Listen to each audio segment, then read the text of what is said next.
Hello, everyone, and welcome back for the second Double Own Radio Wrestlecast. As always, I'm your host, Ryan, and I'm joined today by my lovely duo of co-hosts, Brett. Hello, hello. And Ryan. Hello. We are going to be talking about the lead up to AEW's Full Gear show, which is happening as of the date of recording tomorrow, so November 13th. We got a lot to talk about with this. There's a whole lot leading up.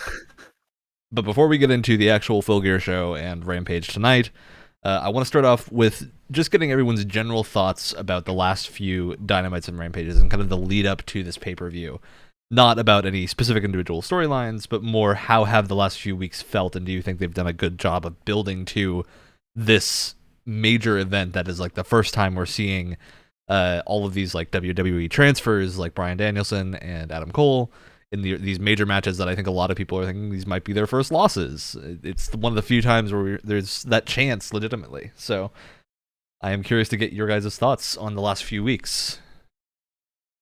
Who wants to start? Well, I think, if I may, just in general, I don't think, because I know we talked about this for the last Wrestlecast episode we did, where we talked about how AEW's really hit their stride now that they've gone on tour, like all that stuff. I don't think they've lost it. I think if anything, it's gotten even better. Like there have been like some like the worst that like episodes have been of Dynamite or Rampage has just been like that was pretty good. It wasn't like it was all right. It wasn't like incredible, but I wouldn't even put it on like any sort of negative side of any rating at all. But like these past few weeks leading up to this pay-per-view have been like mind-boggling, and it's just like that just the way that Tony Khan's mind works, this absolutely twisted evil mastermind that is Tony Khan, that Full Gear is going to do even better somehow. Just because these last few episodes have been so good, I can't even. I keep treating it like it's like some like Lovecraftian twisted cosmic horror concept that I'm just not even going to be able to understand. Yeah, it's just a nightmare realm of perfect wrestling. I can't even. I just don't even know. I'm so excited. Yeah, I mean, I think they've definitely kept their momentum going the last couple of weeks, and like pretty much ever since after All Out. And I think this show is going to be pretty good with everything they have built up towards this. And I'm excited to almost see every single match on this card. I feel like they've built a lot of it up very well. Yeah. All right. So I mostly agree with these takes. I do want to call some special attention to the Boston show on the 27th of October. Of course. Because that was my first live wrestling show that I got to actually go see in the crowd and had relatively good seats for the price. I got to call out doing Halloween things. I feel like modern wrestling has this problem of like just not acknowledging holidays, right? Which is weird because wrestling in kayfabe is happening at the same time as everything else. So it feels weird when a major holiday like Halloween rolls around and we don't get some kind of acknowledgement that, oh, this was the Halloween episode. God, when Hangman Adam Page comes out of the Stay Puft Marshmallow Man, and he looks so mad, especially furious he's been his entire life. The reaction live to him having it stuck around his feet for the next like 10 minutes. Because they didn't show it on the air, but he had that thing stuck on him and was like he had to get the help of like John Silver to get it off of him after the show. That was incredibly funny to see live, but it was just a really, really good experience. And I got to do some major shout outs, especially for Tony Khan and his ability to like hype a crowd up before the show happens. It's something that the TV audience doesn't get to see because it is almost always just geared towards the city that they're in. And it was really good to see that and like him being present and actually giving that kind of speech about, hey, this is going to be a really hyped up show. We got a lot of surprises for you, and let's just get into it. It's always a hyped moment. That and Abaddon got huge pops, which was great. Always a lot of fun to see that.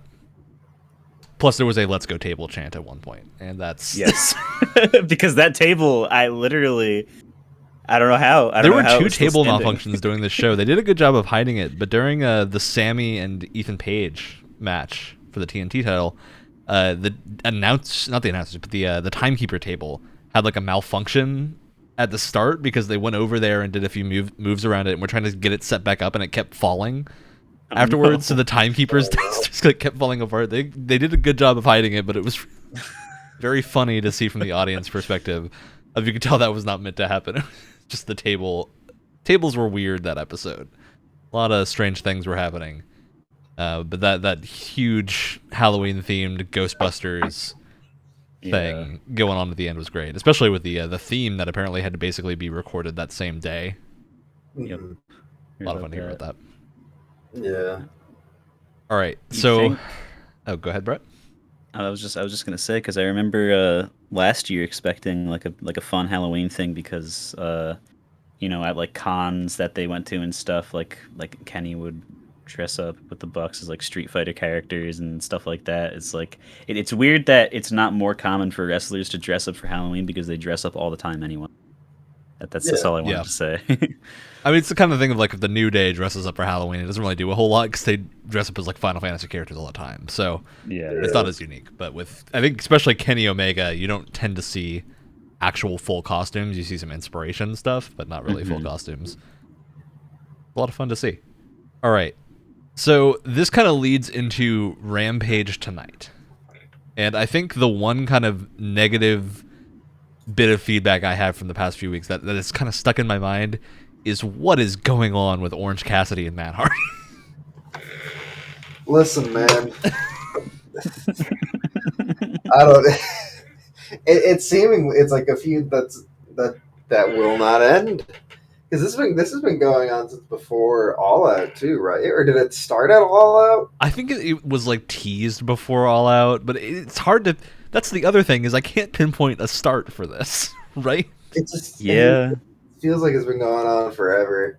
So like, just originally, why was he like? Why was even Matt like mad about him? Like, he doesn't like the way he acts. Probably. That's like the baseline. But like the people that Matt is currently managing are private parties. So it loses some of that believability.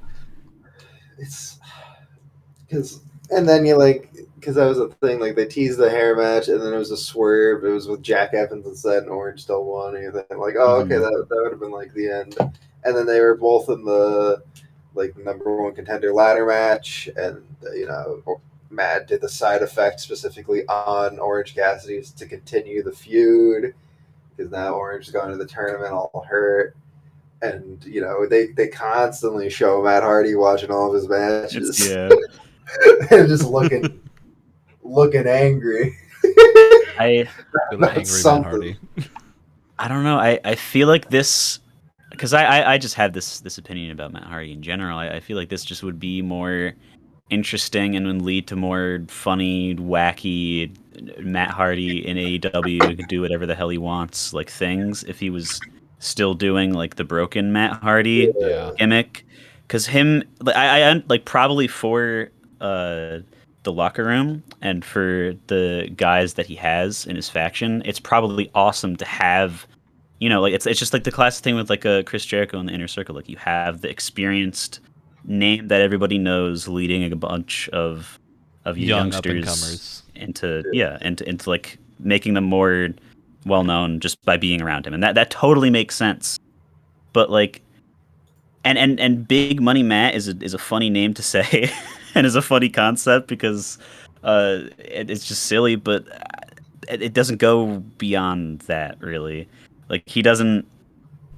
Even him, like, when he gets into his ring gear, it's just like normal Matt Hardy ring gear. He doesn't have anything like a crazy outfit. He just wrestle in like some sort of suit or anything. Like, he pulled out money like once, I think. There was that cool shot a few weeks ago of the money raining down at the end of one of the matches. Yeah, that was one of the cooler bits of this feud. But I really think like this it feels like a filler feud, except nobody involved in it actually cares what's happening.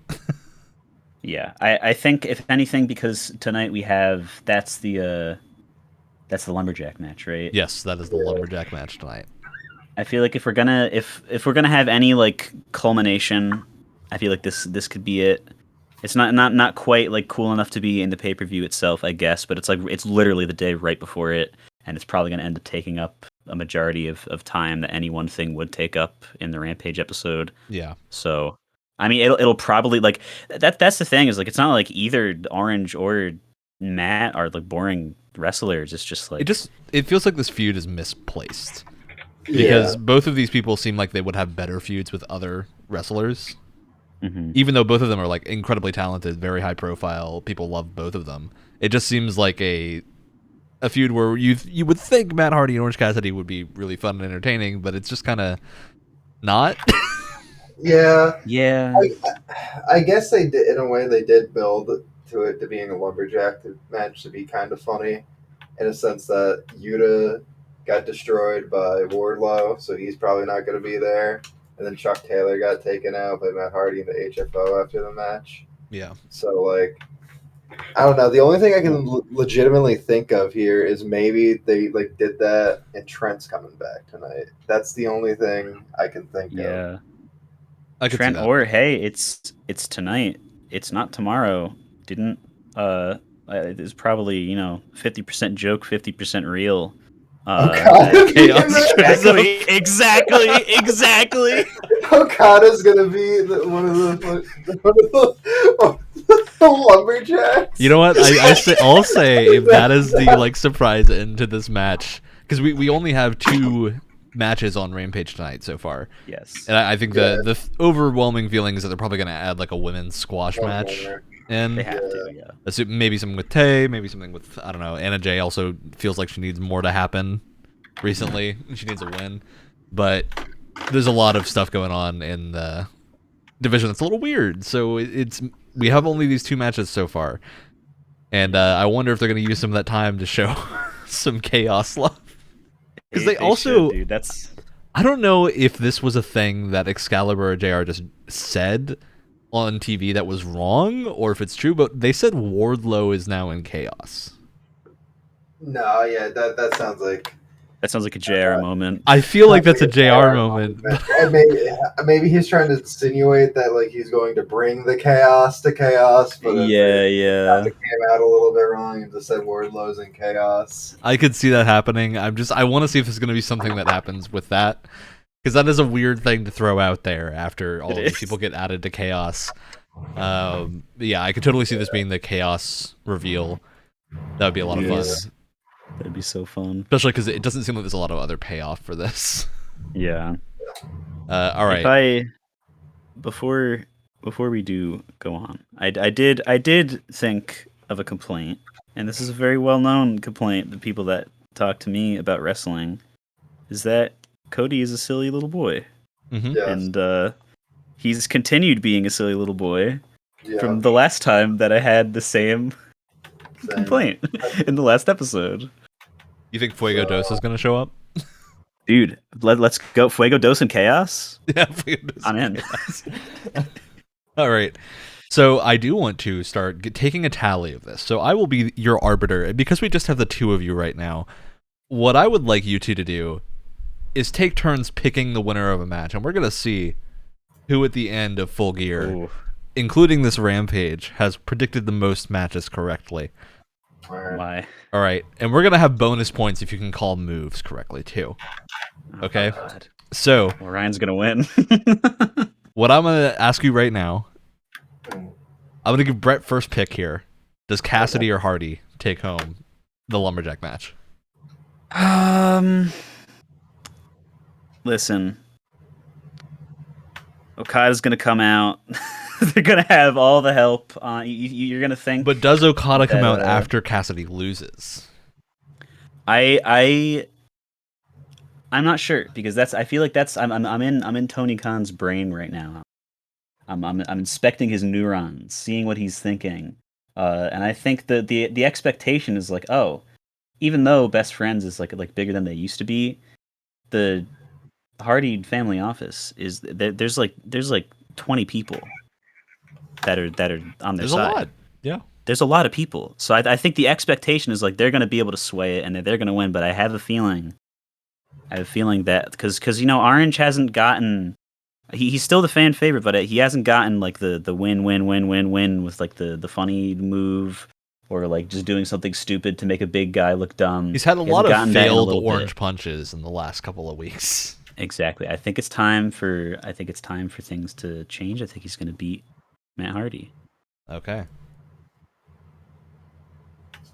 So, continue. Yep.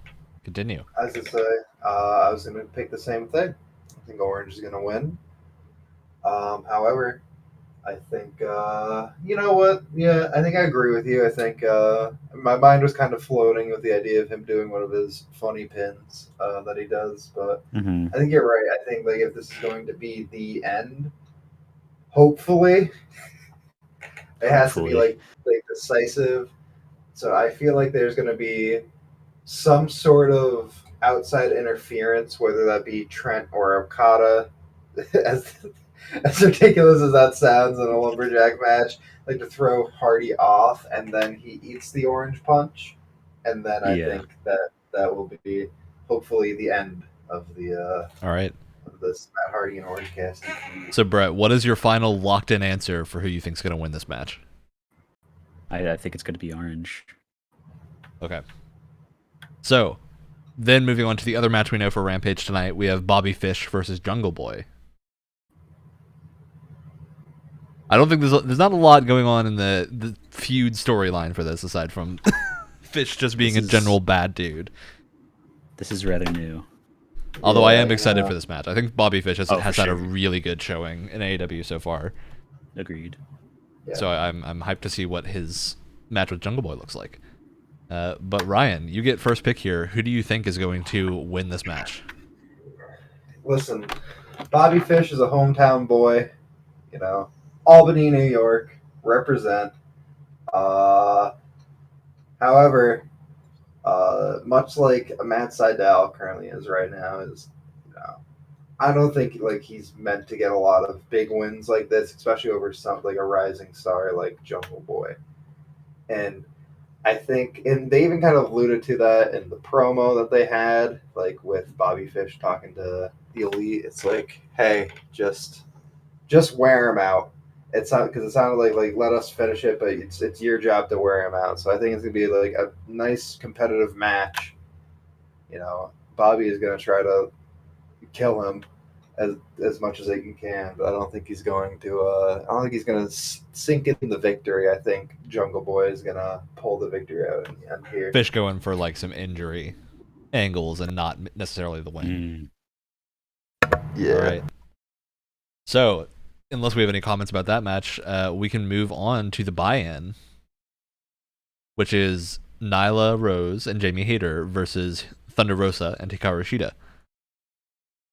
Now, I gotta say, I have one comment for this match. It should be on the main card. Yeah, I mean, this card really like, needs another. The main card only has one other women's match, and there's like 10 matches. Yeah, it this needs is one on it. This is not the first time I feel like that a women's match has been in the pre-show that has been, like incredible. Like obviously this hasn't happened yet, but I just keep getting visions of Deeb versus Riho, and that is just like one of the best women's matches, and it wasn't on the pay-per-view, which is just bonkers to me. Yeah. I also think getting Nyla Rose and especially Thunder Rosa and Shida back onto a pay-per-view feels like something that should happen, right? And especially in a highlight match. So to me, it is weird that this is in the buy-in, and like, I don't know what you would probably put there. Maybe, Pac and Cody. Maybe that match would be a good buy-in, but as of right now, this feels a little out of place. Yeah. But Brett, you have your first pick here. So who do you think is going to take home this match? And you get a bonus point if you can tell me who pins or who gets pinned. Which person, one of the two. I think, because here's the thing. Nyla is normally like a very serious threat, right? Like she could totally destroy most of the people that are on the other side of the ring. from her if in singles competition, and usually it's like it the other person wins out of desperation, and it's just like last ditch effort, super like dramatic. Like they usually can't even like stand up to put their hand up afterward because like understandably like Nyla's extremely threatening. I think, however, that in a tag match, usually this is where Nyla is like heel even among heels, where she's just kind of doing things to just be unhinged and just be savage. And usually, whenever there's been like a team up scenario, that's kind of come back to bite her, where there's been some like not straight up betrayals. Because I'm thinking back to Diamante and Nyla having a few matches, and that tended to happen if Nyla would like. Usually they still won, but Nyla would make a couple moves that were like, oh, not quite so helpful. And this isn't a dark match. It's a pre-show match, but I still like, considering some of the past pre-show matches, not all of them. I still can like I hold pre-show matches to a higher standard than like a dark match or something. Yeah, and this just seems more important. It's against Shida and Thunder Rosa, and she's teaming with Jamie Hayter for like the first time, right? So they don't have chemistry really. That's been proven. They're just both bad ladies, right? Mm-hmm. So I think that's going to end up biting them in the ass, and I think Shida and Rosa are going to do. Obviously, they're Nyla's going to put up a good fight, but I think Shida and Rosa are going to end up doing a good enough job keeping Nyla out of the ring or something for the end, so that they can get the pin on Jamie Hayter. Okay, do you think Jamie Hayter is going to be pinned? Is going to be taking the pin, yes. All right. So, Ryan, who do you think is going to be doing the pinning? Okay. So I have to go with... Or submission. Obviously, submission is also... I have to go with Brett's scenario here. All right. So, let's say... You don't have to agree with Brett. You could say either Rosa or Shida gets pinned. Okay. So here's the thing. Here's the thing that I'm thinking, right? I think whoever wins here is not... whoever gets pinned and whoever does the pinning is not going to advance in the TBS title tournament. That is what I'm thinking. It's a good gut instinct. Because it feels like, here's the thing. Shida, last time we saw her, she was kind of playing that injury angle after, like, Deeb kind of beat her up after her match. Rosa just had a match. Jamie just had a match, and Jamie lost. I don't think she got pinned, though. I think it was Rebel. Yeah, it was Rebel. Yeah. And then, Nyla hasn't been on TV for a bit. I feel like in this gut scenario instinct that they're going to be wanting to try to heat up either Jamie Hayter or Jamie Hayter and Nyla here to build up for their, the upcoming match. So for that reason, I feel like Thunder Rosa is going to be getting pinned by Nyla. Okay. From the Beast Bomb. Because it kind of works out in a sense there, because it's Shida versus Nyla, and it's going to be Jamie Hayter versus Thunder Rosa, right? So, like, I feel like also doing the cross-section there of whoever, they're not going to be pinning whoever they're going to be directly going up against in the title tournament. So I feel like something like that could happen, like Nyla Rose just being so powerful, and maybe Jamie Hayter keeps, like, Shida on the outside, kind of injures her a little bit more, and then Nyla, like, takes care of Rosa for Hayter. Okay. All right, moving on to our first main match card. We have Miro versus Danielson. This is I think to me this is one of the hardest matches to call. Yeah. On this card, because I can see good storylines with either one of these two winning. And like, I know Miro was probably not planned to be in this position because of obviously Moxley having to take a step down from the tournament and Miro getting added in. But this whole like Miro getting angry at his god angle, I think is so entertaining, and his promos have been incredible. And if anyone is gonna hand Danielson his first loss, Miro is pretty appropriate. That's yeah. Yeah. But Ryan, you get first pick for who's going to win this match, and if you can call the move that is used to win the match, or the most recent finisher or whatnot that is done to end the match, it's an additional point. So this is hard. Danielson is clearly being built as someone he has not lost yet, has only had the draw, and has won. That's the thing that I really like with Danielson matches. I wouldn't say he's one-handedly. Like, you can go into a match like saying, "Oh yeah, Brian Danielson's going to beat Rocky Romero before his match at the pay-per-view," but like looking at the match itself, it's been very competitive. Like, there's been a lot of back and forths to it, like, especially like with that Eddie Kingston match that he had as well. Yeah. The Suzuki match. It's like that's the really great thing with Danielson matches. So he's one of the best people I've seen to sell that this is a match that could go either way, even when storyline wise it really can't. I think we need to try to think about this too, because this is for the Eliminator tournament for the AEW Championship. We need to try to think about, okay, as much as we all want Hangman to win, is there going to be a scenario where Kenny wins too? Yes, that's a good point. Because if Kenny wins, we know Omega and Danielson is going on the to cards. happen. But I think the major question is, does that match need the title? No. So here's the thing: is for that reason, and that'd be like I feel like if Hangman is going to be champion, I feel like putting him immediately up against Danielson is going to be a little bit of a rough thing to overcome because of how they've portrayed Danielson. Yeah, I would find that harder to believe than Paige beating Miro. Yeah. Yes. So for that reason, I think Danielson may be getting his first loss here. And again, like against Miro, who they've built up to be an absolute killer, I think that's totally fine. I think, and that's now for trying to call the finish of the match, I think that's going to be a little bit hard because Miro, much like Danielson, has pretty much two different finishers that he uses. He uses the big,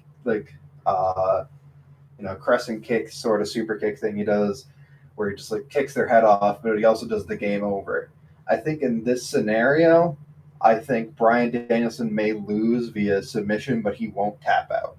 So I think he's going to get knocked out. I think Miro is going to knock him out, and Danielson is going to pass out, so he's not going to be able to verbally tap or anything like that. So, and then we'll be building. I mean, it gives away what I think for the AEW Championship, but I feel like Miro would be a very good first feud for Paige to do. Okay, so Brett, your pick for this has to be Danielson winning, but if you can tell me how many minutes this match goes, you get an additional point. Ooh. And I'll give it to you if you're within 2 minutes of the finish time. I think this is going to be a long one. This is going to be a struggle because both. The build up. They have history too. They have history. The build up of both their matches recently. I mean, Miro's just been destroying most people, and Danielson has, not been. I mean, he's been destroying people, but also like showing that he has a lot of not necessarily weakness, but that he can like make other people look good at the same time. So I think this is going to be a longer one. I think there's going to be a lot of back and forth to try to like trick the crowd into swaying either way. Like, oh, it could possibly happen. Who could possibly win at the end of all this crap? I think this is neither here nor there, but I think Danielson's chest is going to be a different color than what it was when he walked into the room. Hard agree. And maybe even Miro's, because I remember one of the last matches that Miro had. I think it was against Eddie, where Eddie just slapped the ever-loving crap out of Miro's chest, and it was purple. Frightening to see live. That match live was the audience was groaning every single time one of those drops went out. I can imagine. So I think, because I think wherever this ends up being in the actual like order of the card that ends up happening, it can't be the most dramatic thing, because no matter what happens, I think the final match is going to be the most dramatic thing. I think that's pretty clear with how they've been building it up. So I don't think they'd want to tire everyone out by having like a crazy long match, but it can't be short. So I'm gonna say like 20, 25 minutes in that ballpark of like the kind of long-ish. All right, call a minute. I need you to call a singular minute, and I'll give it to you if it's within 2. So. All right, I'm gonna go right in the middle. I'm gonna do 23 minutes. All right. And that's gonna be my time. So, moving on. This is your pick, Brett. Lucha Bros versus FTR. All right. There's some bias here. Yes. Because Lucha Bros are my Lucha Boys. I love those boys. They're awesome. Penta and Phoenix are incredible wrestlers. And you know, the timeline has progressed in such a way that I'm not angry with the decisions in past weeks with FTR. Super And obviously Ranas. they're the Super Ranas. I do hope they come out as Super Ranas, by the way, for this, because that That would be amazing. Funny. But like I can be like angry and not like them or whatever. They're heels. I get it, and they're also great in the ring. So no matter what happens, this match is going to be great, obviously. But I think I'm not sure what anyone would really get out of FTR becoming tag champions again, because they had it once already, right? Yep. And it's also this would be a very early loss. Exactly. For that Lucha was going to be the Bros. next thing that I said. I don't know what FTR would get out of getting it again right now, and I don't know what that would do to the Lucha Brothers to lose it so quickly, because it's not like they lost it from a fluke or something. It's like they bled for these belts. That was a oh my god, an emotional roller coaster of a match. That was like, a lot of people are calling it their favorite match of the year, because it looked like Lucha Brothers had no way to win as soon as the cheating started to happen, but they still pulled ahead. And I don't think, even with FTR being very, very good heels, and with Tully Blanchard on the side, and with the whole like Pinnacle that can come out and help, theoretically, I don't know. I in the hierarchy of heelness, I think the Bucks are still more nefarious, more dubious than FTR is. I don't know what FTR has that could be the equivalent or better than the thumbtack Jordans. Yeah, if FTR is winning, they're probably winning with at the most a title belt slam or something, right? They're not going to go for sharp objects being thrust at people. And I think you combine all of that, I think it's going to be close, because I think all the matches pretty much are going to be close. I think Lucha Brothers are going to stay on top, because all the things that I just said are building up to me not letting myself think about them losing. All right. For an additional point, can you tell me who either gets pinned or does the pinning? Oh. Which member of either team? That is a good question. Because it's not like, for both teams, like either one can kind of make up for the other guy's whatever lack he has and whatever skill, kind of. I'm gonna say I don't know which one of FTR is going to get the pin, but I'm gonna say that Phoenix is gonna hold someone on the outside while Penta gets the pin on the other guy. All right. So, Ryan, your pick for this is FTR. Then, who do you think you can go with either scenario here? Who is getting pinned on either side? Dax just had the match. Mm-hmm. I feel like Dax is going to be injured. I believe it was Phoenix was the one that they pinned originally too in the match. Dax pinned Phoenix. So I think it'd only be natural here if Phoenix pinned Dax. However, so that is my pick for points. However, I want to bring up, because I don't know if Brett or you knew, Ryan, that the Lucha Brothers and FTR are going to be having a AAA match for the tag team championships as well in December. Yes, I did actually see that. Okay, so yeah, I do. I think that does lend more credence to maybe them not taking home the tag belts today. Yeah. because they have those AAA belts on the line in the Yeah. future. Yes. All right. So moving past that, we have a Darby Allin accompanied by Sting versus MJF. This is Ryan's pick. Who do you think is taking home this match? And can you call the move used? So this is hard. Both of them have been protected very well.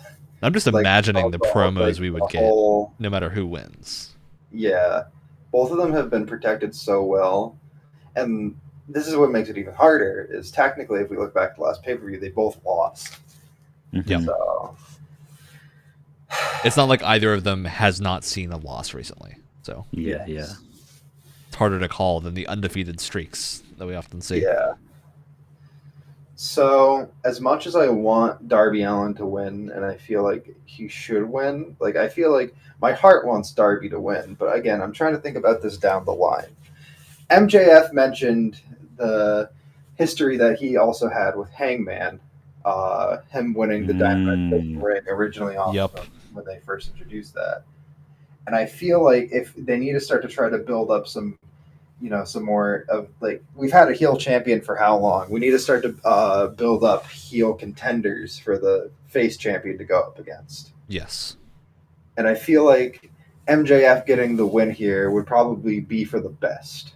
So, It's also Darby tends to look very good in defeat. yeah, Darby, even if he loses, it doesn't really matter because he's still going to be over. And like, even that's the thing, is I don't think like this is going to be like a one and done anyway. I think they may continue the feud for a little bit longer. Not as long as like Jericho and MJF, God no. But like maybe like one more match or two, like something like that. Because obviously we need to still build to Hangman and Miro, which if I'm like sectioning that off in my head, it may be around like a winter's coming of sorts if it's going to be happening again this year. So you still got time for Darby Allin and MJF match again, but I feel like after that would be Hangman and MJF. That'd be like a good match to have at like a Revolution or something. All right. So how do you see MJF winning this match? He is going to. It doesn't necessarily have to be a specific move, but what do you see like the final 30 seconds being? I definitely feel like some sort of cheating is going to go on, either if it's the ring or if Wardlow is also there, or something like that. I feel like cheating will happen to put Darby Allin in a prone state, and it's for the move itself. It's hard to tell because he can do the Heat Seeker, which is a pretty cool like finisher. And I feel like it's more believable to me for Darby to lose. I guess no, he lost. He tapped for when Miro beat him for the TNT title. So, you know what? Yeah, MJF's going to tap him out with the armbar, Salt of the Earth. I feel like that would make the most sense here. Okay.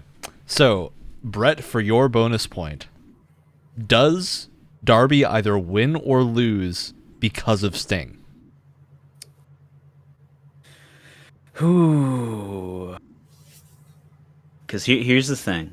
I wouldn't say it's too early, and they've certainly touched on it, but I still think it's not the time yet for a true Sting. I'm better off without you.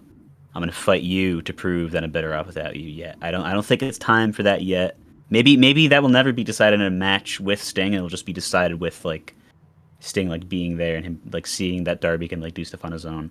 But I mean, you just bringing that up is getting gears turning, right? Yep, gears turning in the head. Full gears, even, dare I say. And I'll tell you why I specifically say this, because I have a crackpot theory. But Yeah. I'll wait until you give your response. I think I'm gonna go with it. I think Darby is gonna lose, not because of Sting being like stupid or Sting like doing something like wrong or whatever, because Sting like genuinely actually cares about the guy, right? I think if anything, he's gonna end up like caring too much and getting like in some sort of situation with Wardlow or Chairboy coming out and Yep. like all the other weird other like Pinnacle adjacent things that didn't have a match yet by that point in the show whenever this happens. Sting's gonna get wrapped up in those somehow, and Darby might like turn around just to like help him because he doesn't want to he wouldn't want to let Sting get hurt either because they're buds. Sting's his dad. And I think that hesitation, that taking his eyes off of MJF for just a second to make sure Sting is okay is going to get him the loss. I think that's going to be it. Okay. So my crackpot theory that I think would be the perfect way for Darby to lose, but also I don't think this has happened in AEW yet, is Sting throwing in the towel. That is my crackpot theory. Is Darby will not tap and is going to get his arm broken or something, and Sting ends up throwing in the towel. That leads into something with Darby and Sting in the future. There has been a towel throw before, and it was very effective. It was with Majeff throwing in the towel himself for Cody for a thing that Cody easily could have gotten out of, and that was like the start to a remember. huge Yeah, I do remember that now. I think I honestly, even having that like weird like parallel just because like MJF is in this match too, just like having that just makes the weird like collective subconscious repetitiveness, the history repeats itself side of my brain happy of just being like, oh wow, the cycle continues, this is terrible and I will keep watching. That's pretty sick, actually. That's evil. Yeah, that's my dream finish to this match. I would love to see that. All right, so moving on, Brett, your call: Pac and Cody Rhodes versus Malachi Black and Andrade El Idolo. And you can tell me who either gets pinned or who is doing the pinning to get a bonus point. This one is hard. On the surface, it is very difficult. Not only for just like viewing it objectively, but also can they coexist? That's the thing, is that I like the majority of the people in this matchup, and I did like Cody used to be my favorite. It's you're right though. Can they coexist? I mean, we really have any like you understand through like their past experiences with each other, and you just kind of like get like, even if you haven't watched whatever has happened on WWE between them, like you like Andrade and Malachi are like, they work together. They made it work, but they haven't really had like a lot of buddy like promos or anything, at least not that I've seen. But I imagine to like anyone who has watched NXT, especially in the era of these two, this is like a dream tag team, right? It's Black and Andrade is such. The match they put on together was incredible, like one of the best matches of NXT. And so seeing them together, I cannot imagine what that's going to look like. Yeah, and that's why they're together, is because Tony is also totally sucking up to that stuff because he probably loved it too, and you could tell, which is good. It should be that way. But I obviously the bigger rift that could happen is with Cody and Pac, because this is just such a they're both great in the ring, but it's such an odd pairing because it doesn't even seem like they would really like move wise complement each other that much. Pac has a history of not working very well with other big name people, besides pretty much anyone else besides the Lucha Bros. Pretty much, he did not. He walked out of his match that he had when he was teamed with Mox, if you remember. Yep. He cut his poor little finger doing that too. So what is your call? I have a crackpot theory, and I'm only saying it because I'm saying this first, but I think it's Ryan's crackpot theory also. I'm pretty sure you're the one that said this. Yeah. I think, because you've convinced me in this, I think that the crazy thing that we've all been kind of hoping would happen is that the Black Mist never truly left Cody Rhodes' body. I think the infection has just been given more time to fester and develop. Hey, and Malachi's been cutting promos about that. Yes. So it's on the table. I think mid-match, either by some wacky stuff or just from maybe even him without realizing it or whatever, I think Cody is going to end up spelling doom for his team with Pac, and I think they're going to lose. And I think this is also going to be the heel turn. And I think, Ryan, you're the person that came up with that, so you probably explain it better. But I just want to say it because I get to go first, and I believe you.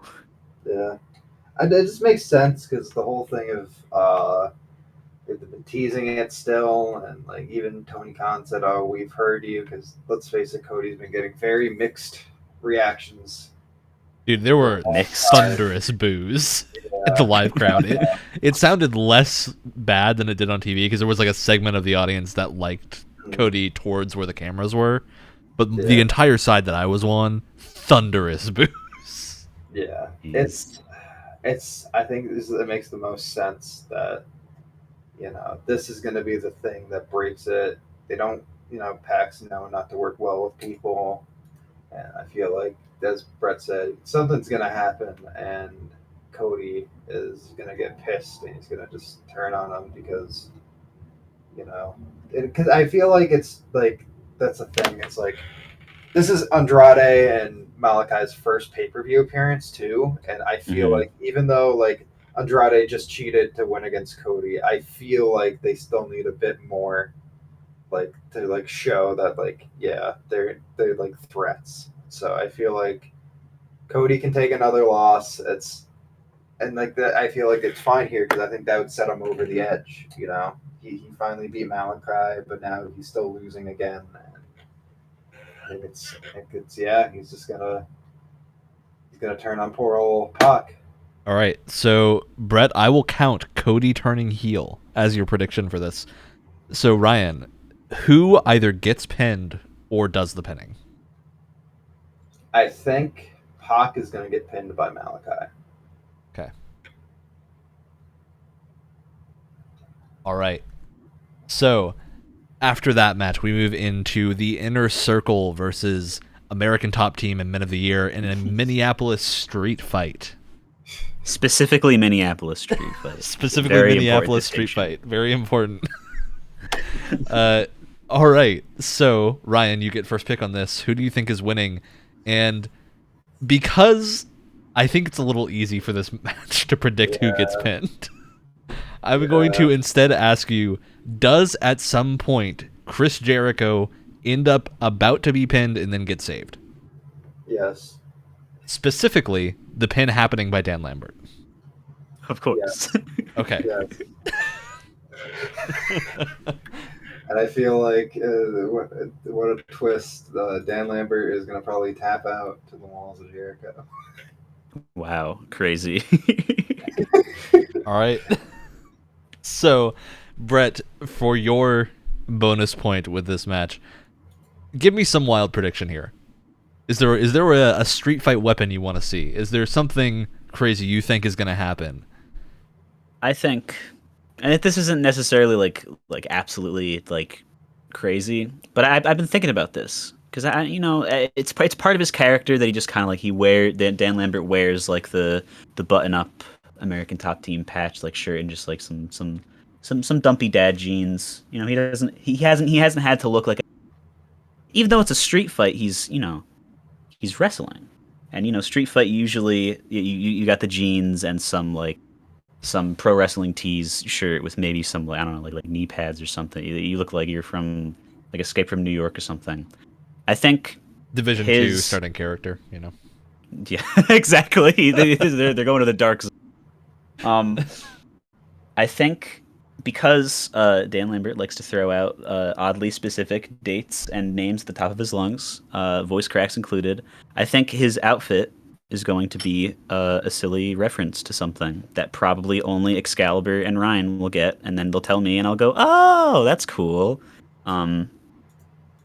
I think his outfit. So an oddly specific referential thing that we need to be told what it is by the commentary team.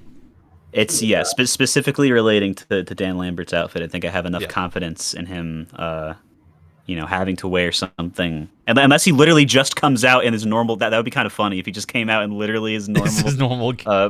His normal promo giving just sitting in the living room TV watching baseball clothes I want to see him come out with a Fozzy shirt on. Oh my god! Yeah.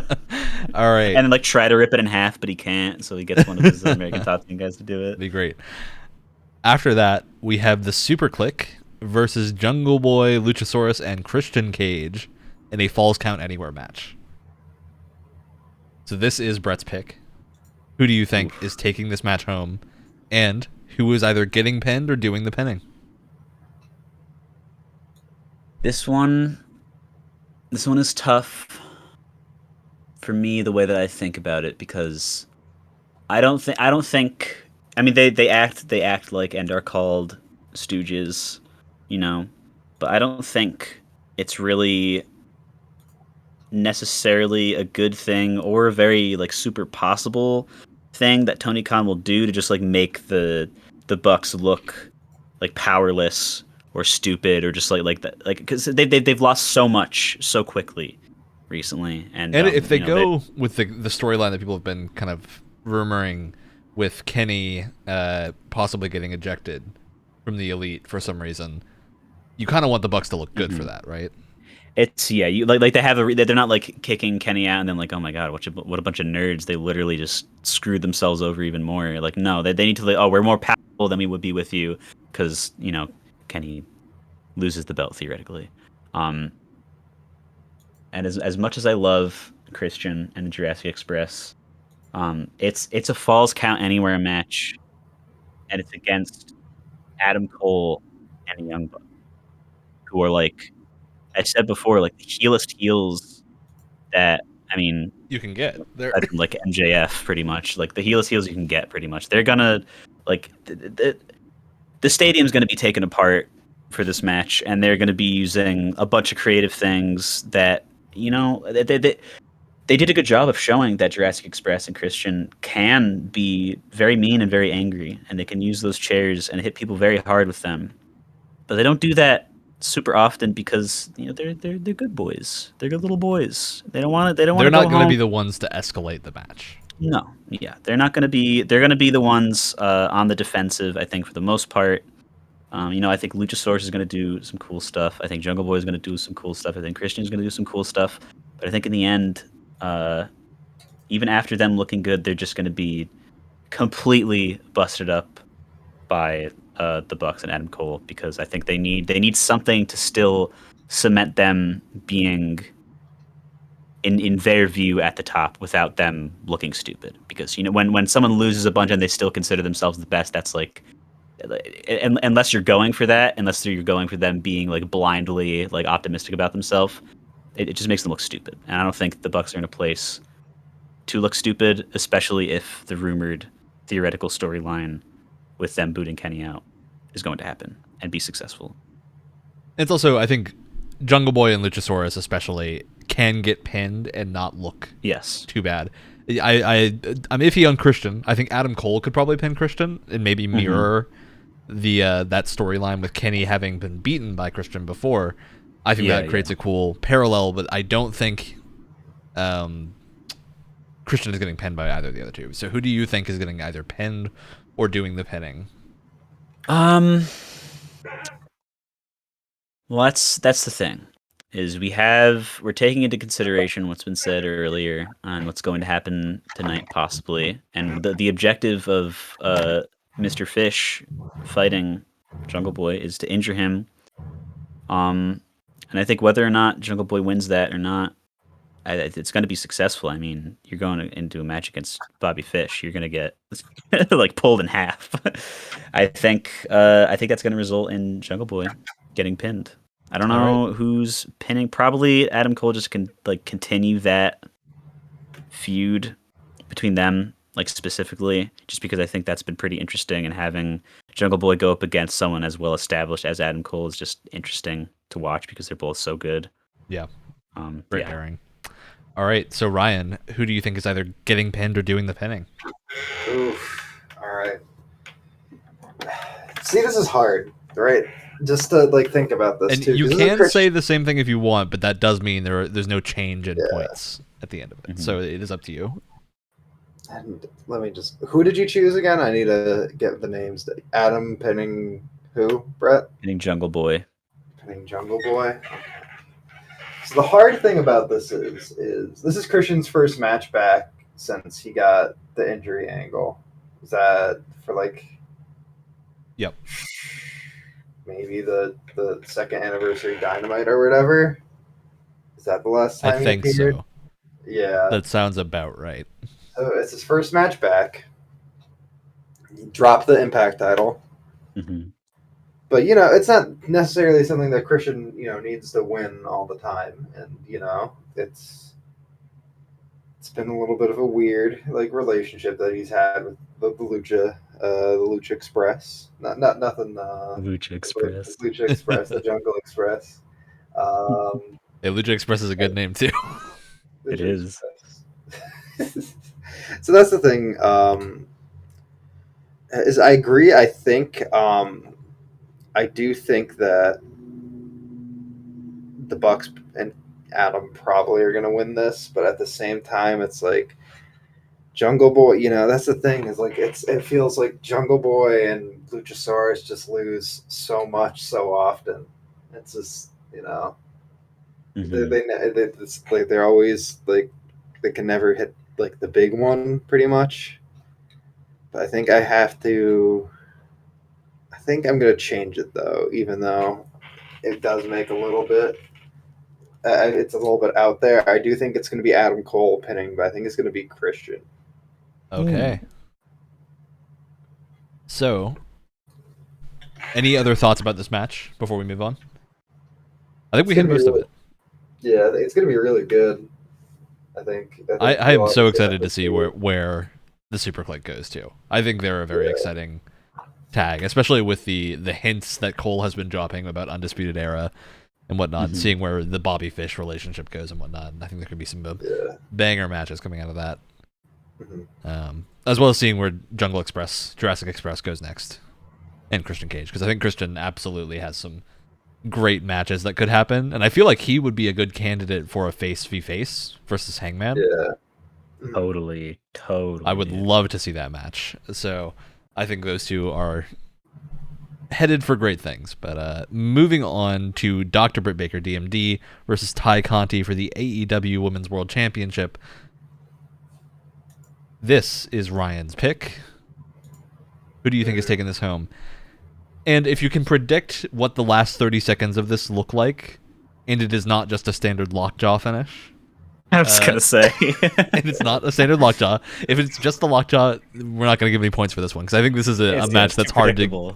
There's hard to put extra points on the table for this match. So. Yeah.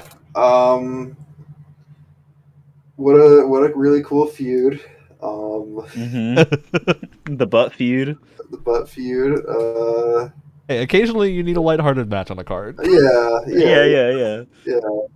I think we've all come to the conclusion here, like the way we've talked about it is. I think solely based on Ty Conti's entrance music, she's not winning.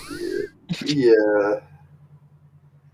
I love Ty Conti, but she needs some revamped, especially the entrance. Just needs a little bit of something that's more identifiable.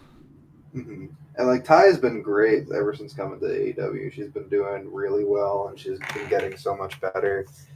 And she's put on really good matches with. I remember her match she had with Sheeta. Was really good too. And I feel like this. It's not that the match is going to be bad. I think the match is going to be good. I think it's just very predictable because I don't. Again, I can't. They're not see done them with Britt yet. They're not done with Britt yet. If anyone's going to take it off of Britt, I think it's going to be Rosa. Yeah. So I just, I'm going to say that at some point, the last 30 seconds, maybe not exactly 30 seconds, but I feel like there's going to be some Rebel interference. I feel like Anna Jay is going to be out there. I feel like, that there's going to be some hope, that Anna Jay take care of Rebel, so now it's just Ty and Britt. And then I feel like, Ty is going to try to go and hit something, and then maybe, like, out of nowhere, like, maybe she only comes out with Rebel, but, like, Jamie Hayter, like, kind of sneaks in and either, like, hits her and something like that, or kind of protecting her in a way. I feel like I guess you can exchange it with either Rebel or Jamie in this situation. I feel like the assumption is going to be that the interference is gone, but one of them is going to sneak out of there or like sneak in and hit something on Ty. And I get what you're going for here. And then I think, just to make it a little bit different, I feel like based off of that interference, Britt will win the match off of that. Okay. So, Brett, obviously your horse in this race is Ty. Now, for a bonus point, does the Dark Order interfere aside from Anna Jay?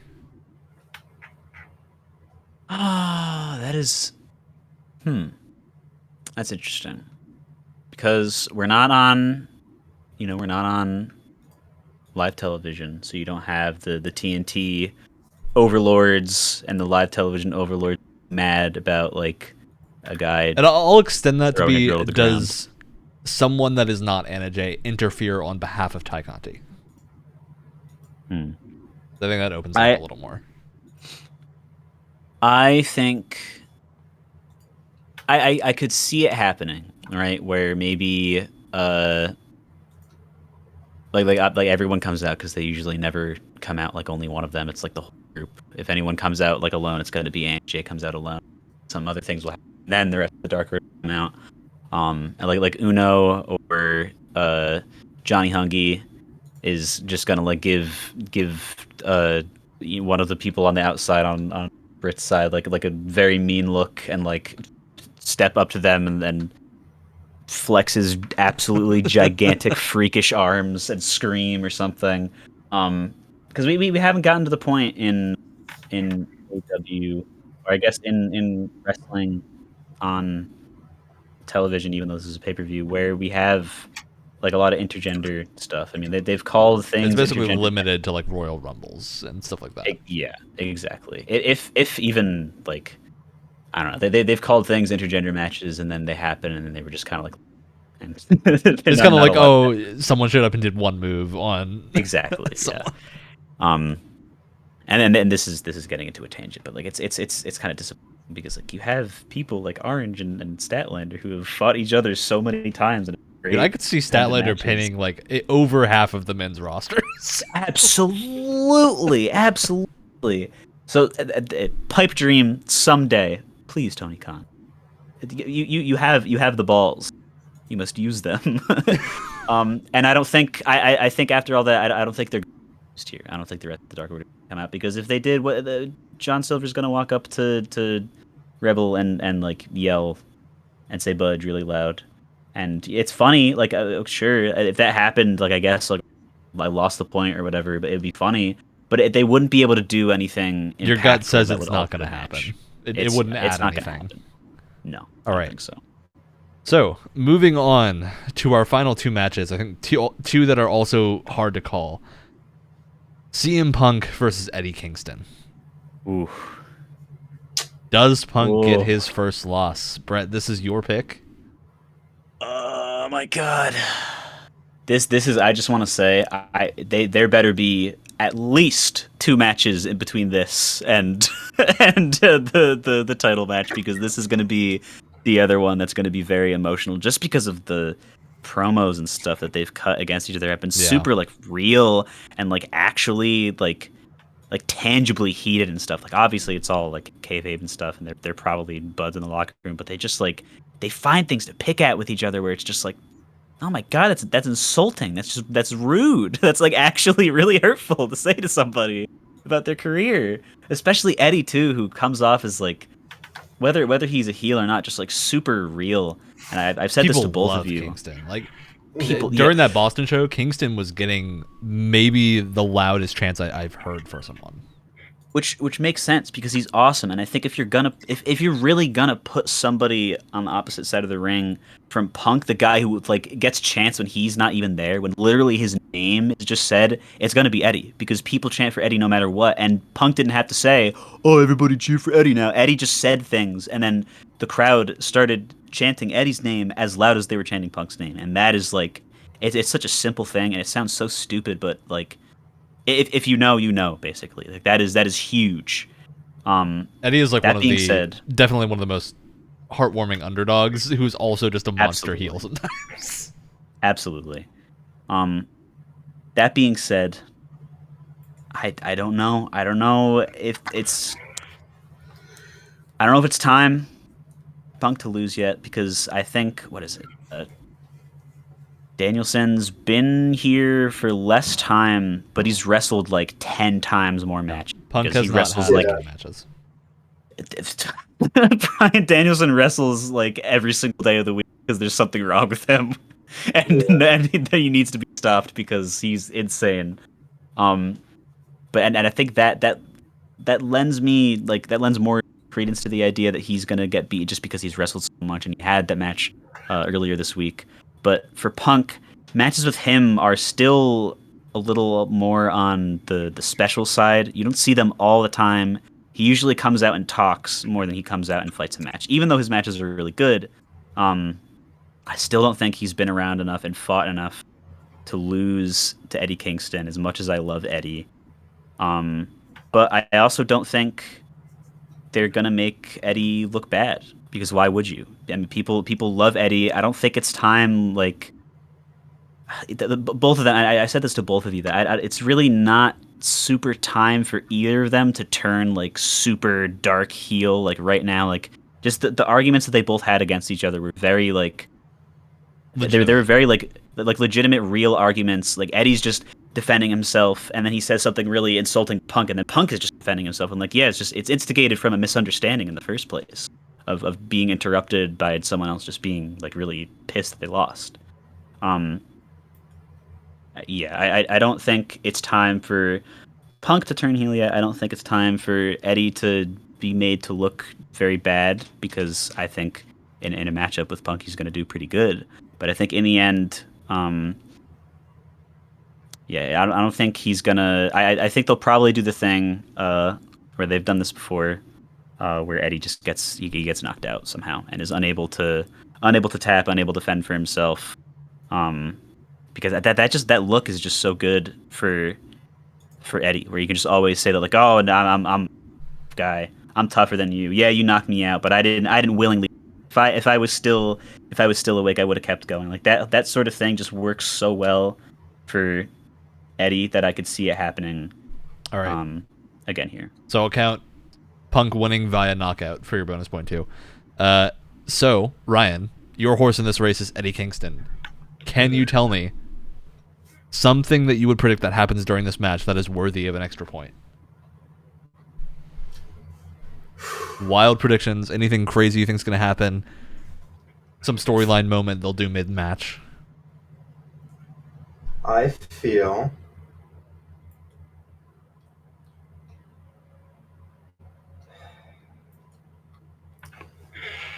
it'd be kind of out of nowhere, but I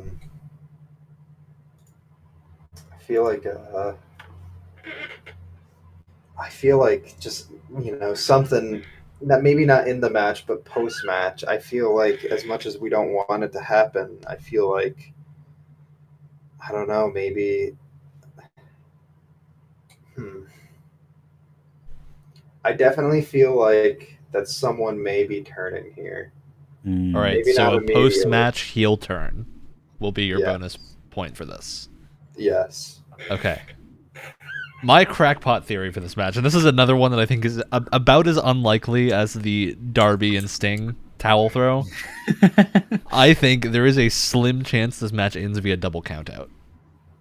Ooh. I could see that happening. Yeah.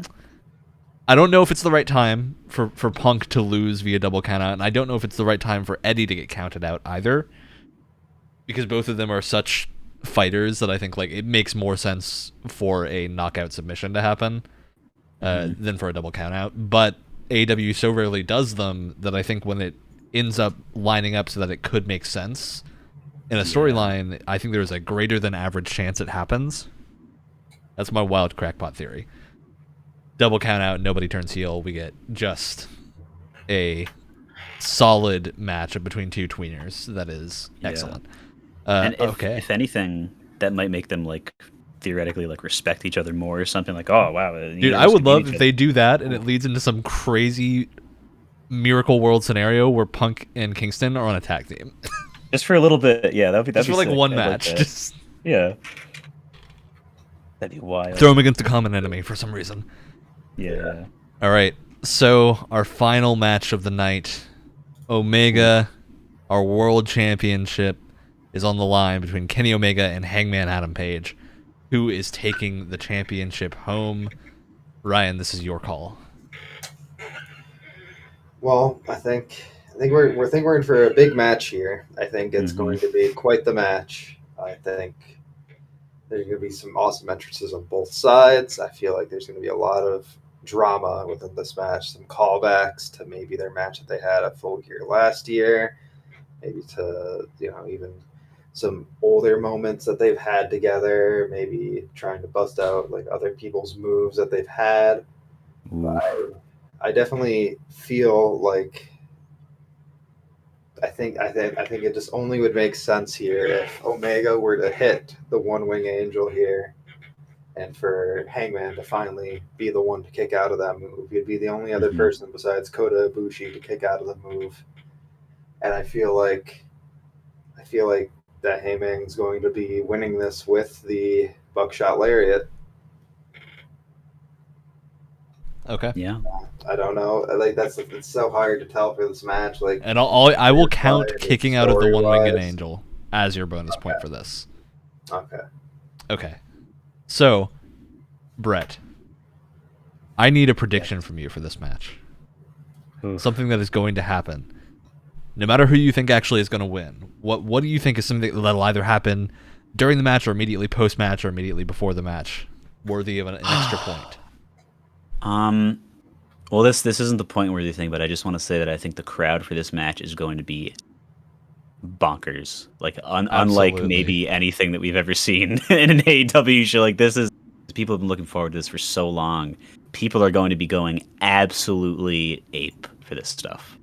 And I think my prediction for things to happen, I feel like it's just it's kind of just like it's textbook. It's required at this point, even though the Dark Order might come out for Conte, and the Elite has a match earlier today. It would be strange if like whatever made up like, oh, they're not allowed in the building, or like they're barred from like somewhat like Brandon Cutler's gonna sneak in or something, and then like maybe like John Silver is gonna, who's like hidden in the crowd, is gonna beat the crap out of him to make sure that he doesn't get to spray Page in the face with his stupid cold spray.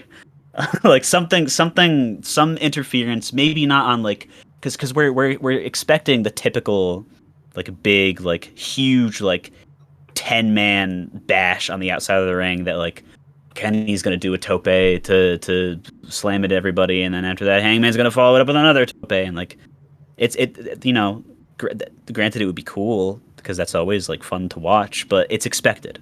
It's done. It's a million times. This is a pay-per-view. Last time there was a pay-per-view, they mixed things up by doing like crazy stuff with like unexpected things and like the refs making calls that they normally wouldn't, like just like crazy like stuff to make the people watching just unable to figure out what's going to happen next very easily. I think there's going to be some interference, but I think it's going to be on a smaller scale, and we're going to get creative with it. Yes, that is my extra point thing. All right, so a smaller scale interference. Yes, that is specifically more creative than everybody comes out and fights on the outside, and then they do topes on top of them. All right, so small scale interference with no topes. Yes, no topes specifically. Okay, so the last question I have for both of you about this stacked pay-per-view card is one wild card prediction from each of you. What is one thing that you think has the slimmest chance of happening during this pay-per-view?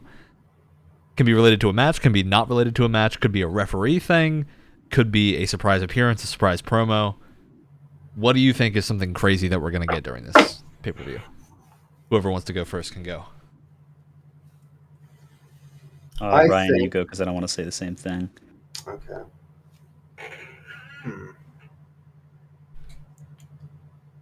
I think it would be really cool if we saw a tease, maybe not like an outright debut, but maybe a tease of a debut of a Bray Wyatt Wyndham Rotunda. Mm-hmm. Mm-hmm. All right. Yep. Okay. That is mine.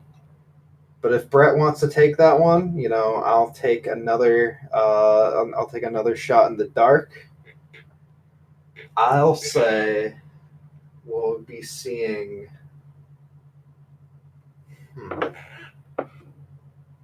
Will Ospreay appear? Oh. Oh. Oh my god. Okay. So, Brett, what is your wild card? I think I am gonna take that. That was the thing that I was gonna say, that I wanted to make sure that if you said it, I didn't, but then you said something else, so I am gonna say, Mr. Rotunda, please.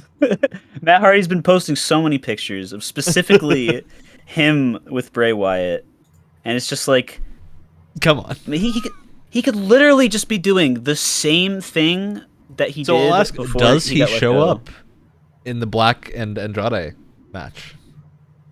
Do they pull the trigger on a Black and Wyndham Rotunda stable?